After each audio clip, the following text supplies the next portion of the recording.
আসসালামু আলাইকুম, সবাই কেমন আছেন? শুরু করলাম আজকে নতুন আরেকটি ভিডিও। আজকে এটা হচ্ছে সকাল থেকে শুরু করলাম। এটা সকাল প্রায় তখন ৭টা-৮টা বাজে। ঘুম থেকে উঠে মাথাটা কেমন যেন ভার লাগছিল, কোনো কিছুই ভাল লাগতেছিল না।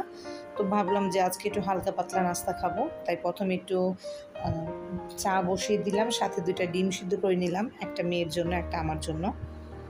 তো এখন আগে চাটা বানাবো। আজকে অন্য কিছু নরমালি কোনো কিছুই খেতে ইচ্ছা করতেছে না। সকালবেলা ঘুম থেকে উঠে কেন জানি শরীরটা একটু অন্যরকম লাগতেছিল। আসলে অনেকদিন যাবৎ আমার উপরে খুব প্রেশার যাচ্ছে।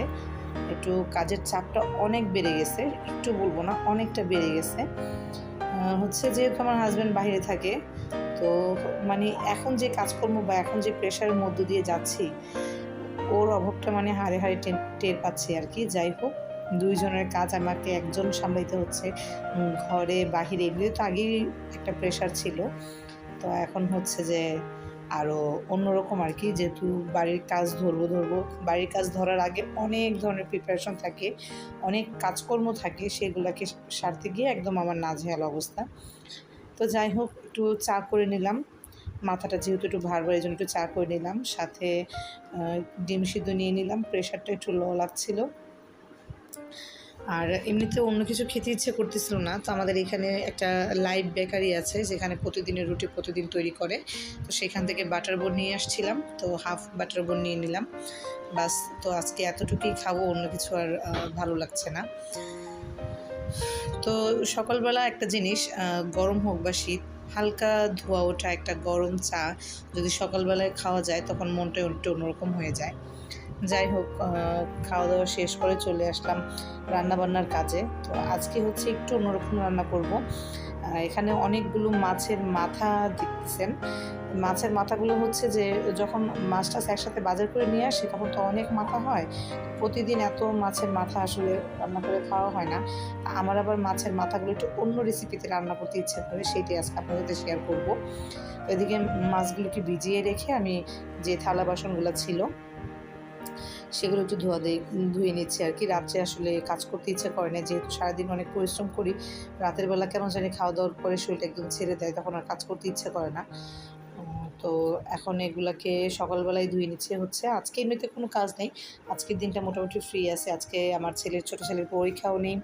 তারপরে হচ্ছে বড় মেয়েটাও, ওর স্কুল অফ, ক্লাস নেই। আমিও কোথাও যাব না। তো বাসায় আজকে একদম হালকা পাতলা খাবারের মধ্যে, মানে আমার কথা হচ্ছে একটু অল্প খাবারের মধ্যে কীভাবে, অল্প কাজের মধ্যে কীভাবে আজকের দিনটা একটু পার করা যায়। এত বেশি কাজকর্ম করতে ইচ্ছা করতেছিল না। তো এখন এখানে থালাবাটিগুলো ধুয়ে নিচ্ছি। আসলে চাইলেই তো আর কাজকর্ম কম করব, মানে ভাবলেই কম হয়ে যায় না। কাজ কিছু না কিছু থেকেই যায়। তো সেই সুবাদেই চেষ্টা করি আরকি যতটুকু কমিয়ে কাজ করা যায়। তবুও ওই মনে একটু খুঁতখুঁতি থেকেই থাকে। হয়তোবা ১ দিন ২ দিন কাজ একটু কম করলাম। তারপরে হয়তোবা দেখা যাচ্ছে যে একদিন কাজের অনেক বেশি প্রেশার পড়ে। এই আরকি। তো এখন আমি এখানে কিছু পেঁয়াজ-টেয়াজ নিয়ে নিচ্ছি রান্নাটা বসানোর জন্য। আজকে হচ্ছে ২ রকমের রান্না করব। একটা হচ্ছে ইলিশ মাছ আর কার্পু মাছ আরকি। এটা একসাথে রান্না করব। আর অন্যটা হচ্ছে মাছের মাথা দিয়ে একটু কাটা, কাটা রান্না করব। এটাকে আমি কাটা তরকারিই বলি, যেহেতু মাছের মাথা দিয়ে রান্না করি। তো এদিকে আমার ভাত বসাই দিয়েছিলাম সিলিন্ডারে, সেটা হয়ে গেছে। তো এখন একটু রসুন-টসুন আমি ব্লেন্ড করে নিলাম, আর পেঁয়াজটা একটু কাটাকুটি করে নিলাম। এখন চলে যাব মূল রান্নায়। তো এখন এই মাথাগুলাকে এখন কেটে একদম ছোট, ছোট করে নিব। এটা আপনাদের এখানে খাওয়া হয় কিনা অবশ্যই আমাকে জানাবেন। আম এটা হচ্ছে আমার বাবার দেওয়া একটা রেসিপি এই বলব আরকি। আব্বা যখন অনেক বেশি মাছ আনতেন, তো এরকম মাছগুলাকে কেটে, কেটে ছোট, ছোট করে একদম শুকনা, শুকনা করে ভুনা করতেন, ভাজা, ভাজা করে। এগুলো মানে আমি ভাত দিয়ে খেতে পারি, আমার সমস্যা হয় না। একটু বেছে, বেছে খেলেই হয়। তো আব্বা কী করতো দেখতাম যে বাটিতে নিয়ে তারপরে এমনিতেই মানে উনি খেতেন। উনার খুব মজা লাগতো। তো ওই থেকে দেখে, দেখে আমাদেরও শেখা। আমিও এরকম বাটিতে নিয়ে আলাদা করে বসে, বসে ভাত খাওয়ার পরে তারপর প্লেটে নিয়ে তারপর বসে, বসে কাটাগুলা খাই। তো আমার ছোটো ছেলেটাও এরকম করে আমার সাথে। মানে আমরা ৩ জন এটা খুব পছন্দ করি। তো এইদিকে হচ্ছে ১ম এই আগে কাটা তরকারিটা বসাই দিলাম। আ তো কাটা তরকারির সাথে তারপরে বসিয়ে দিব মাছ। তো প্রথমে আমি এখানে মশলা দিয়ে সব কিছু একটু আদা রসুন জিরা সব কিছু দিয়ে একটু কষিয়ে নিয়েছি মশলাটা। তারপরে এখন এই কাঁটাগুলো দিয়ে দিব। এখানে আমি বাড়তি কোনো পানি দিব না। এই মাছটাই যখন ভালো করে কষানো হয়ে যাবে, এর থেকে পানি ছেড়ে দিবে, সেটা দিয়ে এটা শুকনো শুকনো হয়ে যাবে। এই যে এটা থেকে কতখানি পানি ছেড়ে দিছে, হালকা হালকা করে পানি ছাড়ছে। তো এখনও এইটার পানিতে এটাকে আমি ভালো করে শুকনো শুকনো করে রান্না করব। তো এই যে এখানে ঢেকে রাখার পরে এখানে দেখলাম যে আরও কিছু পানি ছেড়ে দিল। পরে দেখলাম যে কাঁটাগুলো অনেকগুলো একটু শক্ত শক্ত টাইপ, তো আমি সামান্য একটু পানি দিয়ে দিলাম। দিয়ে এটাকে ভালো করে নাড়াচাড়া করে নিচ্ছি। এই যে প্রায় শুকিয়ে যাচ্ছে। এখন এটাকে ভালো করে নাড়াচাড়া করে আমি কিন্তু একটু মাছের মাথাগুলো একটু বড় বড় হালকা বড় কেটেছিলাম, নাড়াচাড়ায় ভেঙে গেছে, ছোটো ছোটো হয়ে গেছে। এটা আরও মানে যখন কষা কষা হয়ে যায় তখন আরও বেশি ভালো লাগে। তো এইদিকে আমি ইলিশ মাছ আর কার্পু মাছ দিয়ে দিচ্ছি। দুইটা মাছ একসাথে দেওয়ার কারণ হচ্ছে আমার বড় মেয়েটা ইলিশ মাছ খেতে পছন্দ করে না, কাটার জন্য খেতে পারে না। তো এখানে আমি আমার ছেলে হচ্ছে ইলিশ খাবো আর ওর জন্য হচ্ছে কার্পু মাছ দিয়ে দিলাম আর কি। তবে দুইটা মাছ যেহেতু পেঁয়াজ দিয়ে ভুনা করবো, তো একসাথেই করে ফেললাম, আর আলাদা করে কিছু করতে ইচ্ছা করে নাই। তো এটাও একটু পেঁয়াজ দিয়ে একটু ঝোল ঝোল করবো। এখানে আমি পেঁয়াজটা বসাই দিয়ে একটু ওদিও অন্যরমে চলে গেছিলাম। দুই ভাই বোন ঝগড়া লাগছে, এদিকে আমার কড়াইটা একদম কালো হয়ে পুড়ে টুরে গেছে। ওদের ঝগড়া থামাতে গিয়ে আমার পেঁয়াজের এই অবস্থা। তো যাই হোক, এটাকে এখন আমি ভালো করে মশলা দিয়ে কষিয়ে নিচ্ছি। আসলে রান্না তো সবাই আমরা একই রকম করি, কারো হয়তো বা একটু মানে হাতের যশ ভালো, রান্না সুন্দর হয়। আমার হাতের যশ এতটাও ভালো না, এতটাও ভালো বলবো না, মোটামুটি চেষ্টা করি আর কি করার জন্য।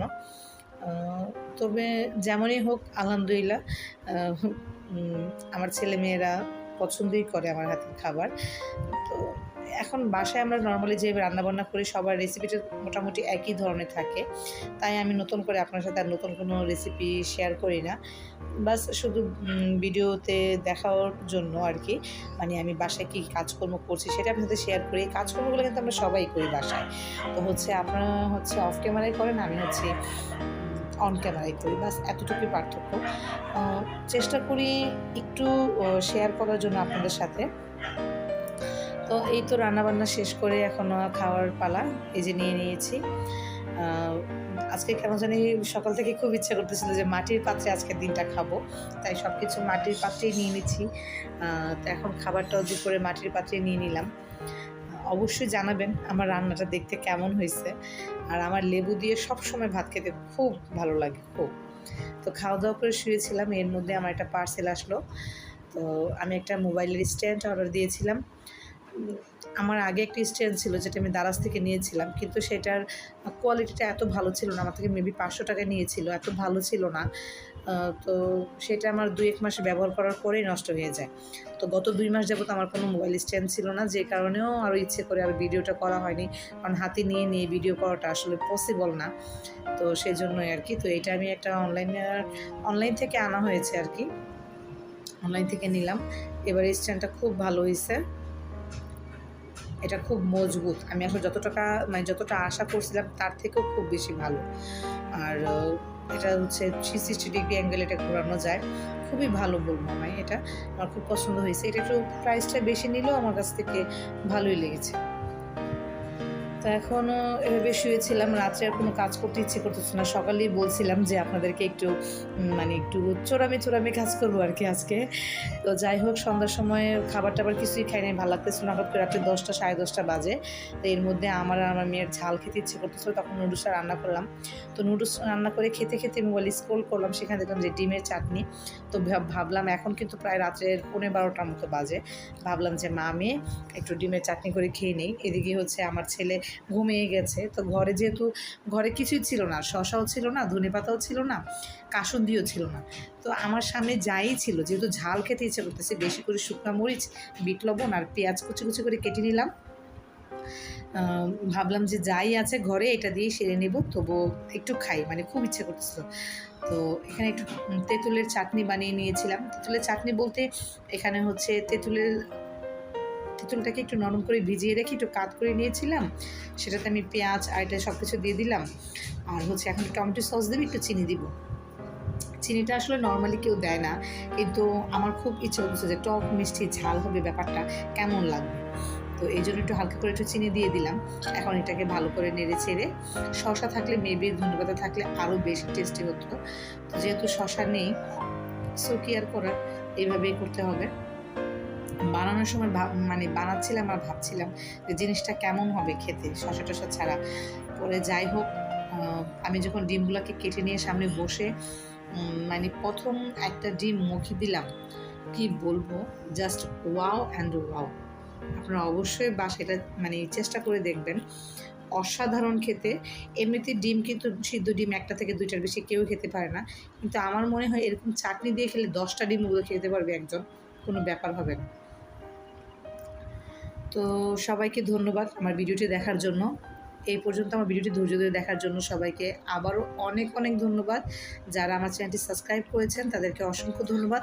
যারা সাবস্ক্রাইব করেন নাই তাদেরকে অবশ্যই রিকোয়েস্ট করব একটা সাবস্ক্রাইব করার জন্য, এবং ভালো লাগলে লাইক দেওয়ার জন্য, এবং অবশ্যই কমেন্ট বাটনে কমেন্ট করে জানাবেন যে আমার ভিডিওটি কেমন লেগেছে এবং আপনারা কী ধরনের ভিডিও দেখতে চান। সবাই সুস্থ থাকবেন, ভালো থাকবেন। আল্লাহ হাফেজ, আসসালামু আলাইকুম।